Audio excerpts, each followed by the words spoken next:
Hello and welcome to this edition of the Lincolnshire New Folk Movement. And today I'm very pleased to be joined by two-fifths of the Itchy Fingers, a two-fingered Itchy Finger salute. The best two fingers. The best two fingers. Well, that was a different question for someone else. I asked them what their favourite finger was. Yeah, but should have done that.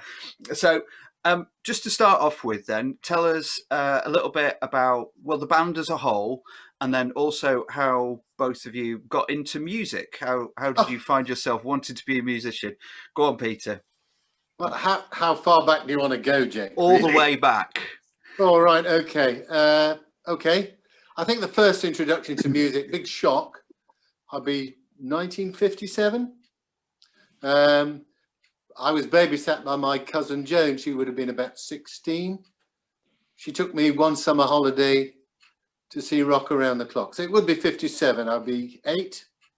And then found out for the rest of the holidays, she had all the stuff on 78. She had all the Elvis records.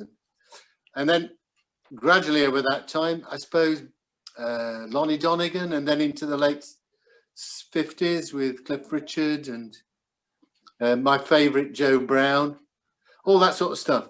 So she had all the early 78s and before they came out on 45s. After that, I suppose, got into secondary school, 62, I would think. Saw the Beatles live, 63 and 64, Rolling Stones live. Met up with an old friend of mine from primary school called Paul Stringfellow, Pete Stringfellow's younger brother. Okay. The Sex Monster, yeah. Pete had a club at that time and his mum was on the door, so me and Paul used to sneak in the back. So we saw everybody really through the 60s, every week. So a nice live band, got into music that way. Started with, I think the first band I saw would have been John Mayall with Eric Clapton. Oh, wow. I would have been 14 or 15, something like that. Finally, at last, before they shut the club down, which was tiny, it was only the size of a Nissan now. Jimi Hendrix, and everybody through the 60s. Had a chat with Tina Turner, all those sort of things. As a 15, 16 and 17-year-old, had a great time, but they shut the club down. I went away to uni then, 68, met up with a lovely chap, sadly no longer with us, flatmate, Roger Barnes, just made an album with Mike Raven called Blue Blood, banned by the BBC. He was a harmonica player for Joanne Kelly, and Pete Kelly's. He's in the blues band, a brother. Yeah, I learnt a lot from Joanne. Derek Holloway, Roger's guitar player, taught me a lot. Still playing through the late 60s as a student, but playing bluesy stuff.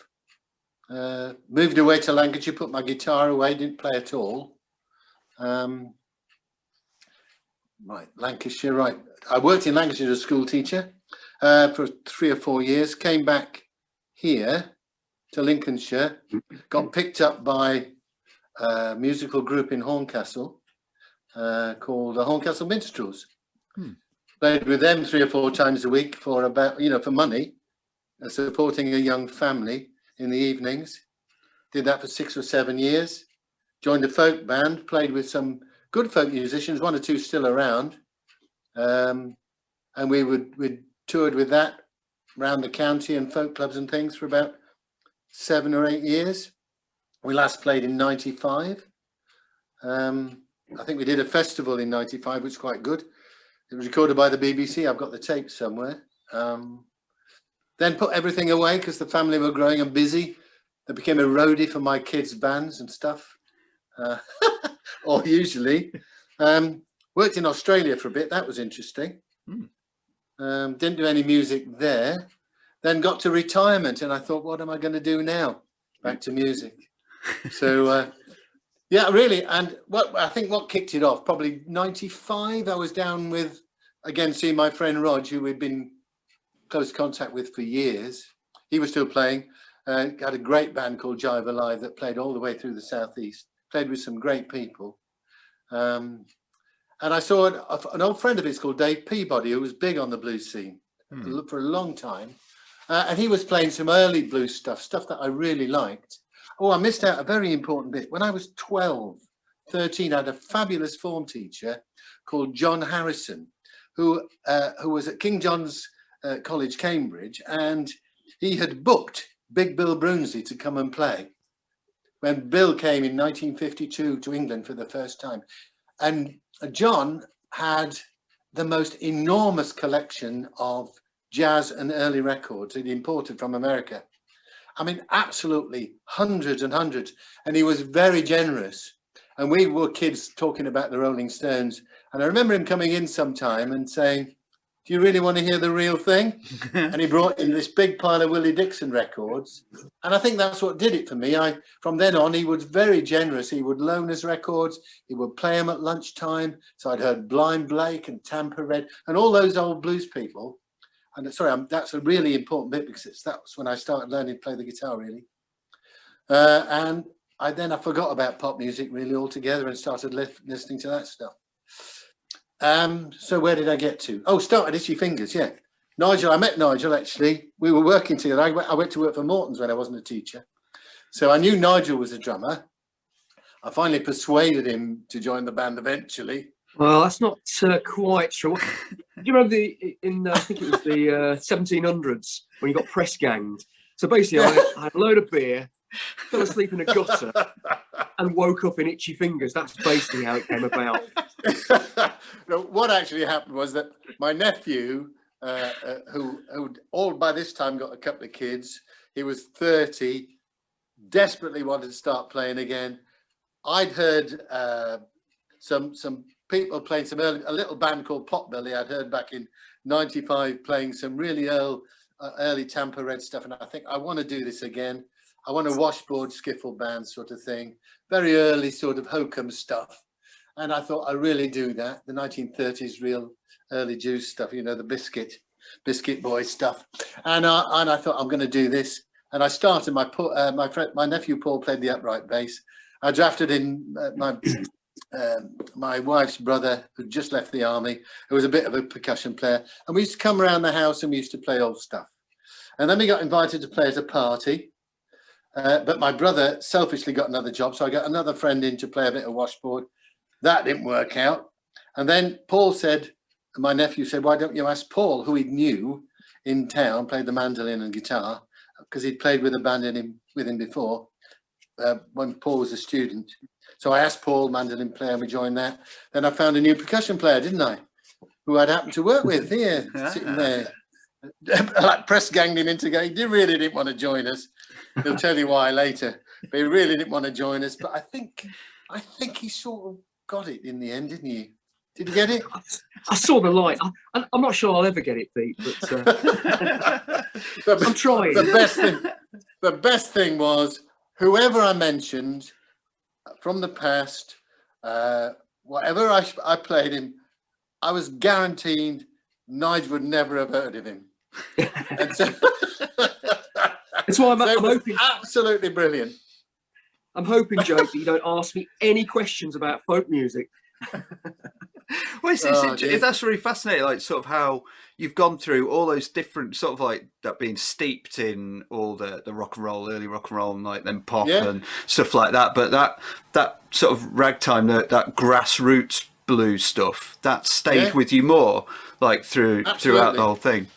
I never went anywhere else, to be honest, Jake, because it was just enough. I got wiser and I was a bit more picky, and I never actually, although I saw a lot of it, and I did like a lot of it. The Chicago blues scene was fabulous, but when it got bastardized by the British, it really sort of lost it for me. And I never really got away from the sort of Virginia stuff and the good old Mississippi stuff. And really, when I discovered I could learn to play like Blind Blake or Tampa Red or Lonnie Johnson, when I could really get it, that was really enough for me. Okay. And I mean, it's a bit one track and it's a bit unidimensional, but I mean, I was happy. You know, it kept me going, really. Yeah, it's a deep well, as it were. Like not necessarily. Christ, it is. You know, it's incredibly deep. You know, and one of the things about Itchy Fingers was because, and I haven't mentioned Martin yet, and I'll talk about him while he's not here. because Martin, 'Cause we most can. of his, Yeah, we can. it's the only way to deal with a harmonica player. Martin did most of his blues playing in Berlin. Martin spent his early years.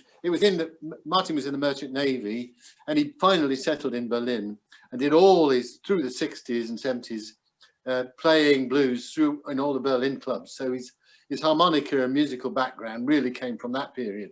And so that gives him a huge breadth. And Paul played in London. I mean, Paul has some very, very famous musical friends, as probably I do, but no, I mean, seriously musical friends that we, in fact, we've had him play with us one time. We've had some quite famous people play with us over the years, but that we had a hinterland, and there's a well there we can draw on, and that worked really in lots of different ways for Itchy Fingers. And it was just great fun for people just to chuck it all in and see what came out, and it was really good.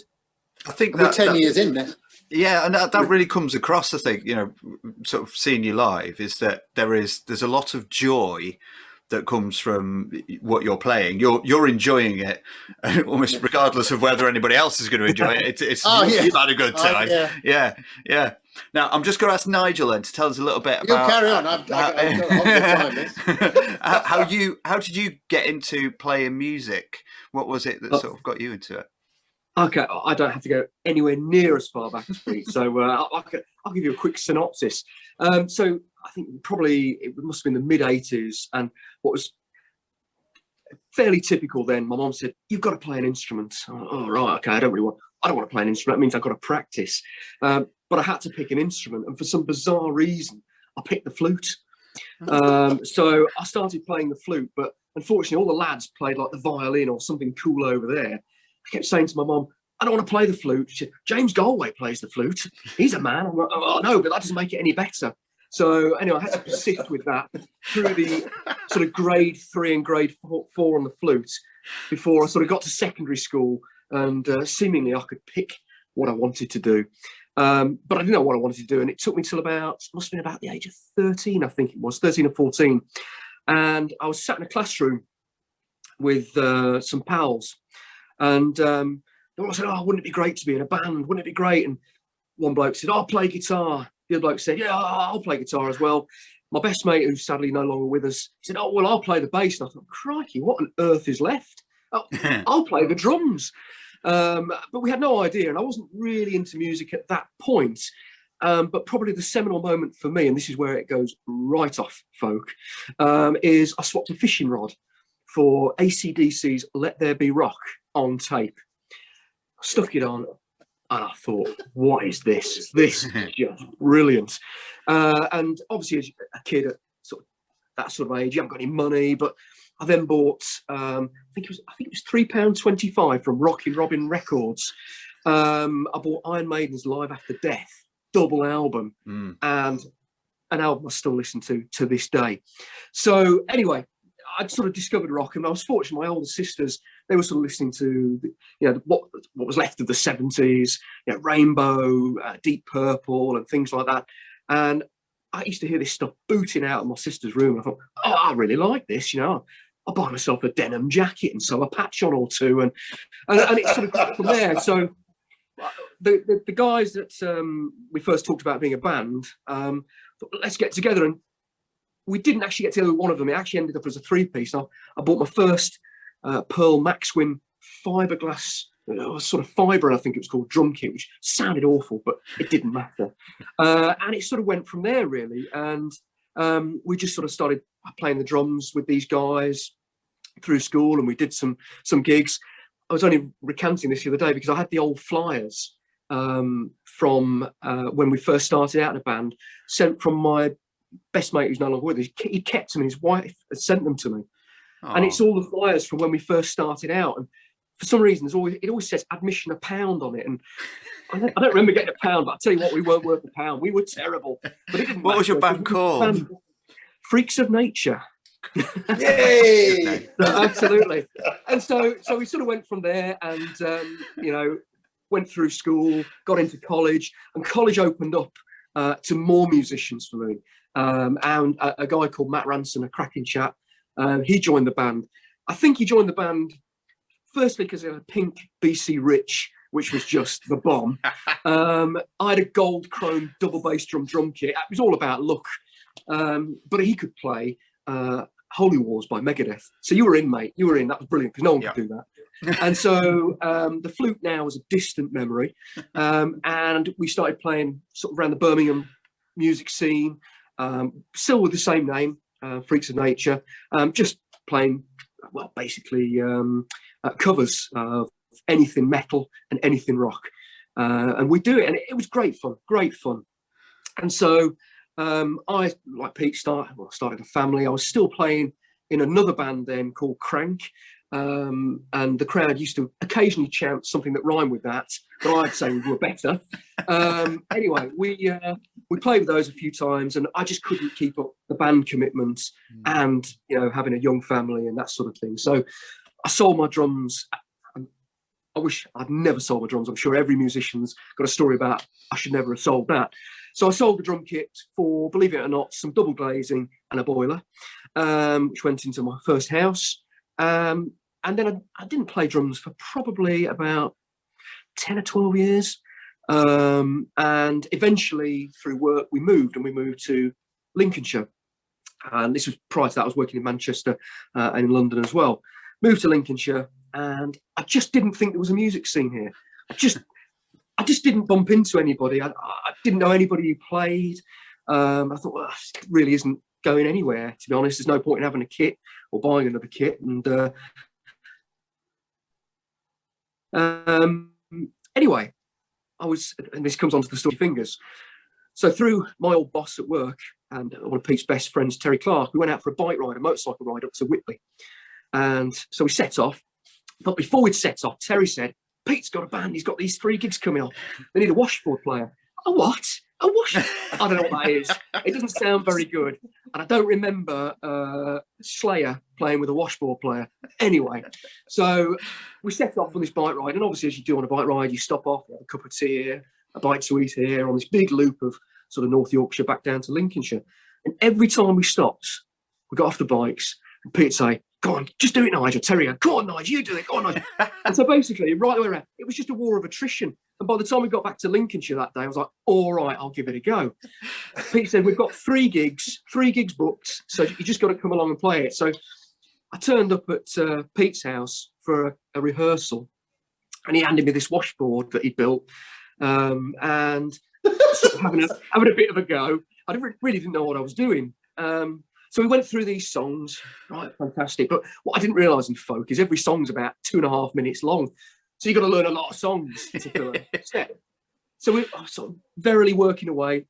All right, okay, I've got this in my head. Turn up for the gig. And the first gig I did with these guys was the Gas Lamp in Louth. And so I sat there, right, ready to go. Pete hands me the set list. Hang on a sec. There's about 30 songs on there. I've only done 10. And I had to play the whole set with these guys and just make it up. And I've been doing it ever since. Because the real musicians in the band are the other guys. I'll just come along and rattle away. That's not true. That is no, it isn't. not no. true. And that's basically that's how I ended up. Because I got to play, I played the same gig with you in the summer. Yes, yeah. I forgot what it's called, Claythorpe Watermill, and your kit is mental. You've got like all sorts of little bits and pieces, haven't you, that you smack around now? Do you want to talk us through a little bit of your kit? I can do. I'll tell you what I'll do. I'll grab it. Give me 1 second. Yes. Right, while he's talking, I made the prototype prior, and I gave it to Nigel as a ready bit, but he's actually taken it 1 step further. Look at that. That's been blue-painted. So, Pete is the original owner of the design, but I've perfected it. Absolutely, yeah. Actually, I've just basically copied it completely. So there's all sorts on here. I mean, basically, from a rhythm section point of view, if it makes a noise and you can play it in a time, you can do it. You can add it to it. So, you know, we've got little bits on the end, little metal plates on either end of the board, which you'll see just there as well. It's a little horn. I think this is some kitchenware I bought from an antique shop. Cowbell. the best bit of the board. Here's a Zildjian A custom. It's about the most expensive bit on the board anyway. An old T-bell here, tambourine on the end, and obviously the most important bit as well is obviously the washboard itself. And this is actually an early 1900s washboard, which has basically been completely customized. It's actually it's got a little contact, what do you call it, in the bottom of this as well, so you can actually play it and mic it up, but nice. It doesn't tend to work that well. It actually obviously sits, I play it like this, so it plays flat on a stand. It's got a couple of other bits on it as well that you play, like an old cycle bell. It's got another type of bell, and you can also agitate the tambourine by using your feet on the stand as well, so it moves. And do you know what? Despite making all the fun about playing in rock bands and metal bands, I've never had as much fun as I've had playing with these guys and with this instrument.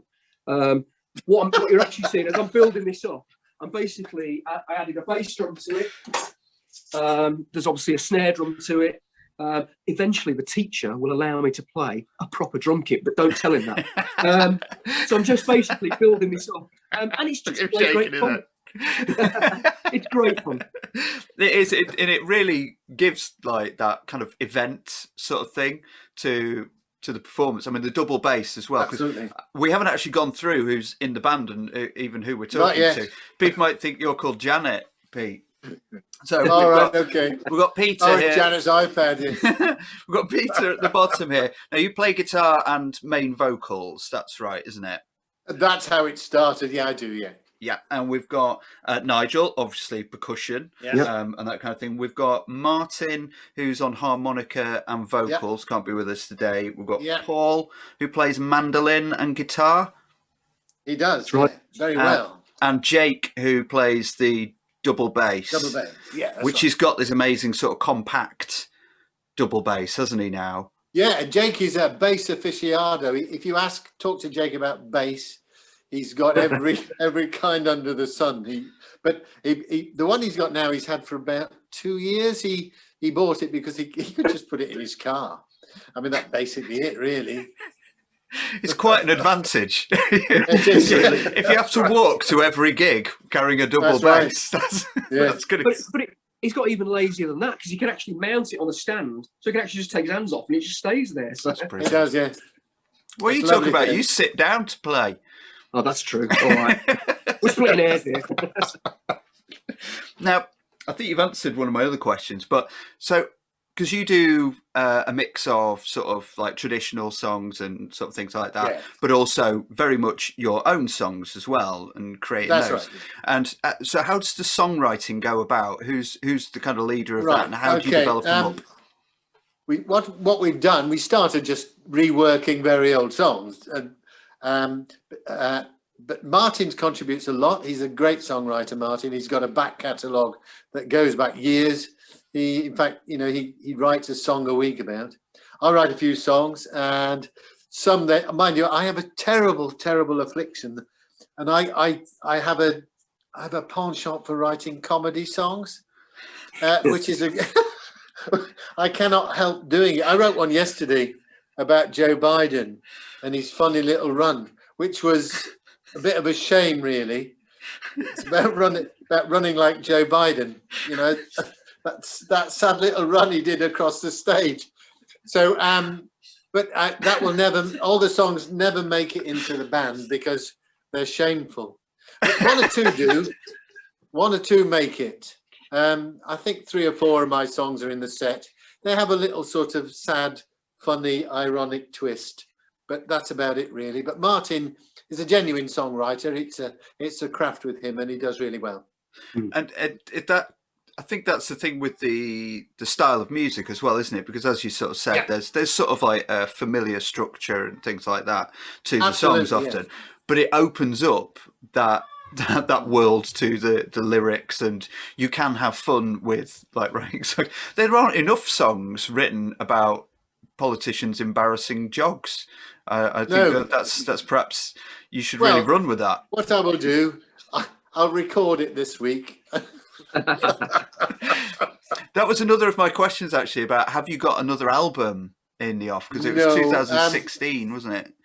Yeah, it was. That came about quite. Well, my son produces quite a lot of electronic music, and he had his own little studio and was recording other people at the time, and he was itching to get us sorted out, and he came up very kindly, and we recorded that album in 2 days, just here over a weekend, and we thought we would do it. We did it mostly because it was cheap. It didn't cost us any money, and being Michael and being very patient with us, we just did it off the cuff really, and it was rather good. I think you did your drum parts one night after work, if I remember right, Nige. I think a weekend and a couple of nights after work, I think, and we did it in one weekend really. Yeah. No, we did it for this, just see what we could do. I mean, we did do in fact, we were the first clients at the Pump House. We were the first ever recording there. And we went and did a demo disc, and we recorded 4 or 5 songs. Is that right, Nige? I think about that, yeah, something of that order. Have you got a copy still? I'm not sure I have. I'm sure I will have somewhere. I don't tend to throw anything out. Yeah, we did a live recording.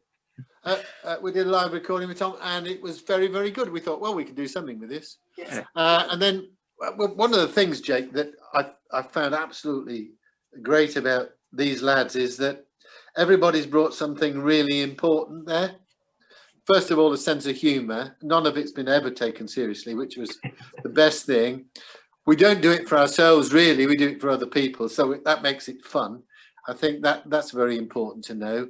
And people bring lots of things. I mean, I was a bossy bloody school teacher for all those years, so I don't mind whipping people into line if they not that they ever needed it. Nigel's in marketing, Paul's a graphic designer, Jake's a music technologist, and Martin is a songwriter. I mean, it just sort of went, okay, we can do this, you know. And everybody just put everything in. And what came out. And I think we sort of 10 years ago when we started, hit the zeitgeist running. It was the time, you know? Yeah. It's probably gone now, but we hit it. We hit it, and we were very popular, and we played all over the place. Yeah. We played on, stages with some great people. I mean, we played on stages with the Blockheads and Toya Wilcox and all kinds of people. Really.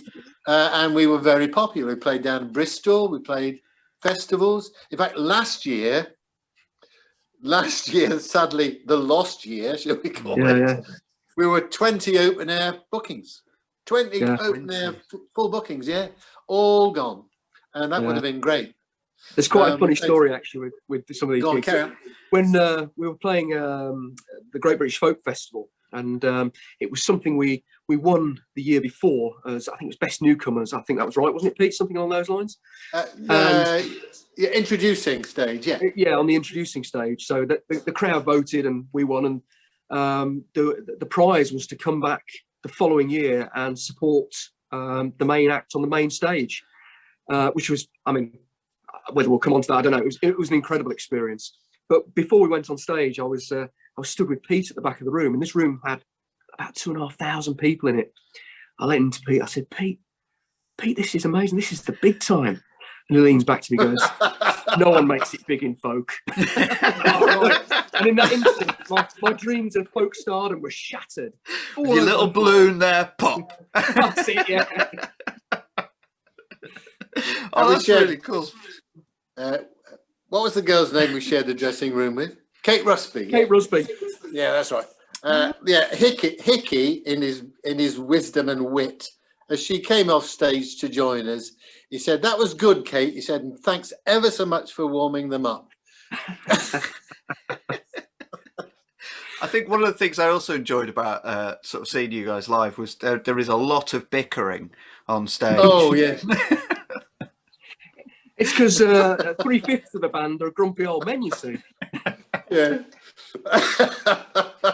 Well, it's the part of not taking anything seriously, Jake.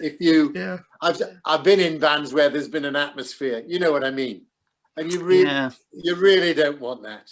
because if you're going out to entertain people, let's remember that's why we're going. We're not going for our own benefit. We're going to entertain people. And if you don't take yourself seriously and you're looking to do that, then it comes across really. We don't mind. We have a laugh. I mean, I think that's really important, and I do think sometimes, as you know, especially like solo acts and things like that, you spend all this time pouring all your stuff into your songs and overthinking it and all the rest of it, and then for me, definitely, I think. But at the end of the day, if people who've come to see you don't enjoy it, what was the point? Exactly. What was the point? It's got to be something there for them as well. Yeah. So so I know it's always a thing about like the acoustic acts is rolling out Wonderwall and things like that. But I think if that's what people ask for, if they say play Wonderwall, all right, then it's not going to hurt me, is it? So No, not at all. And I think it is key. Right. It's key in music to not take yourself too seriously and actually have some fun with it. And very, very quick anecdotes. We've got one situation where we ended up going out for ourselves because basically we turned up at this pub in North Kyme. There was a bloke with a Jack Russell and a barmaid, and we set up. Well, this is a bit quiet. We started playing. Bloke got up, went out for a fag. His Jack Russell followed him. So did the barmaid. It became a rehearsal. Thankfully, those situations are few and far between. That's right, isn't it, Pete? Well, wasn't that the evening which was the World Cup semi-final in England? Was playing? It was. Just nobody told us. yeah, Yeah, but they came in. Didn't they? They came into the pub and watched the telly. I think that was that the follow-up gig? I can't remember. I don't know. No, I don't know. You've just got to But carry yes. on anyway, haven't you? Yeah. absolutely. Well, I We think there played was. to two. I think they were We the played main to two questions. people. Oh, sorry. Carry on. No, I said we played to 2 people and we played to 3,000. It's the same. I can really believe that you will have walked off having done and had as much Exactly fun as the you would. same. Yeah, Yes. yeah, Absolutely. That very much comes across for you guys. I say that they're the main questions I had, but I always like to do some quick fire questions. Sure. Go So ahead. these are just sort of like general things. So the first one is, what is your best meal that you cook? Like if you're going to cook a meal, you can't really? do that. Yeah. Gosh. Go ahead, Nige. Sweet, sticky, spicy chicken Ooh. with roast potatoes. I'm Very just really, I'm a simple food man. I would probably stick with chicken. I would go for a really nice chicken stew. Chicken stew. What else would go Yeah. in the stew with the chicken? Oh, everything. We grow all our own stuff here. So everything out of the garden.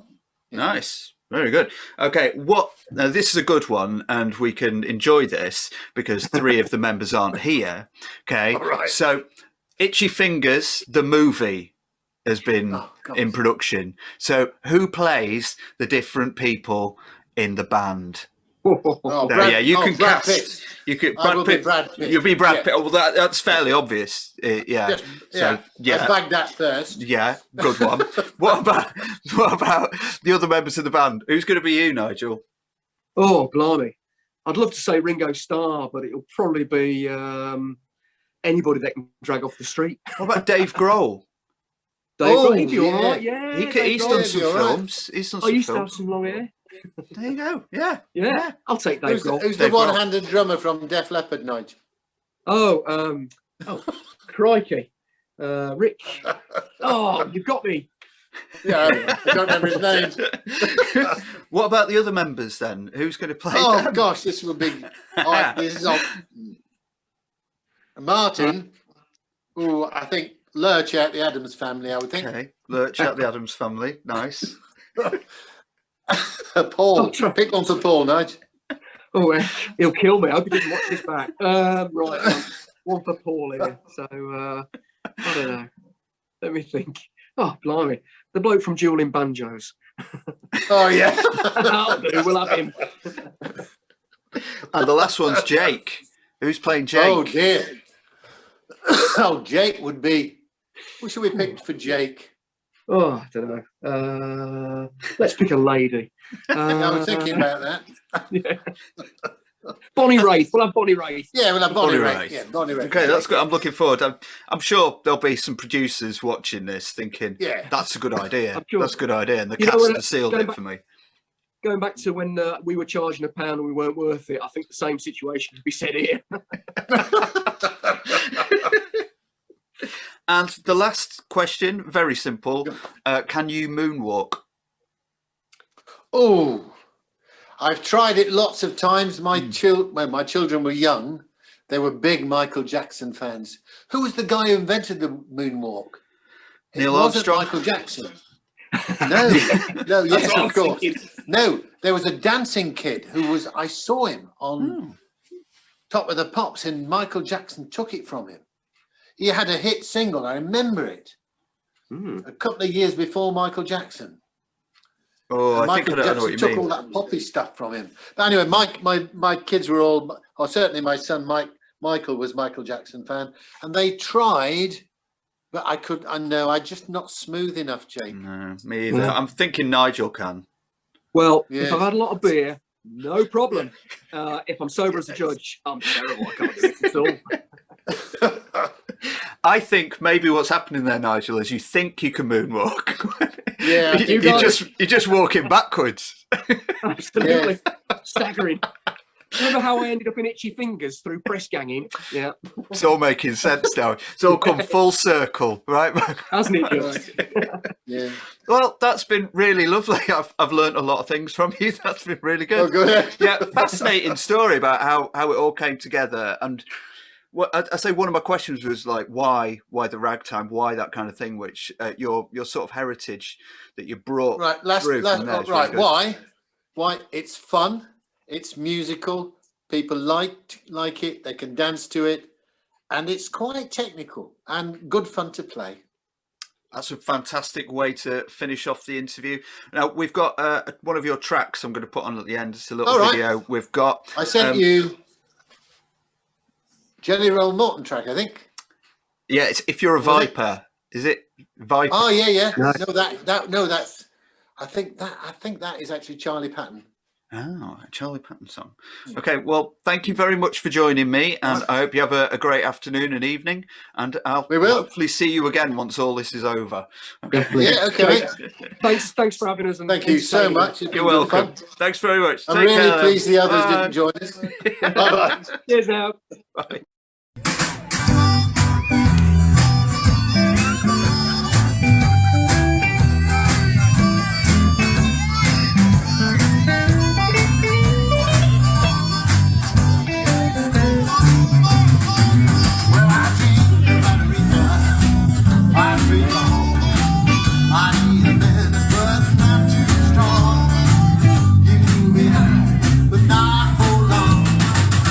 When you're a viper, now I'm the king of everything.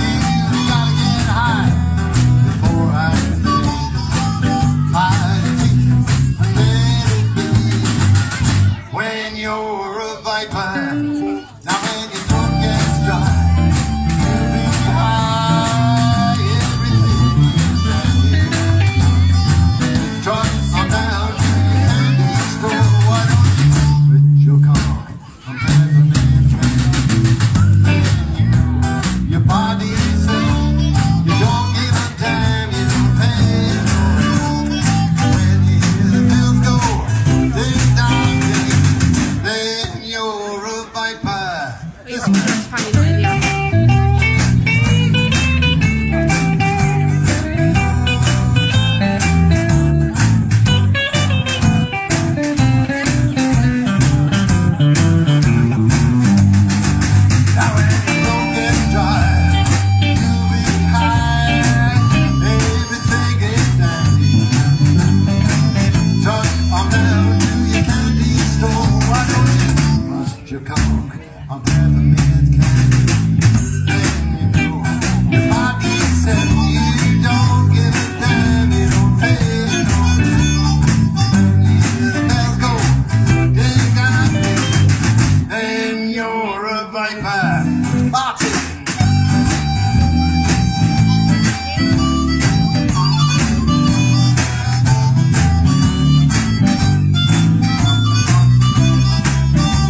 viper.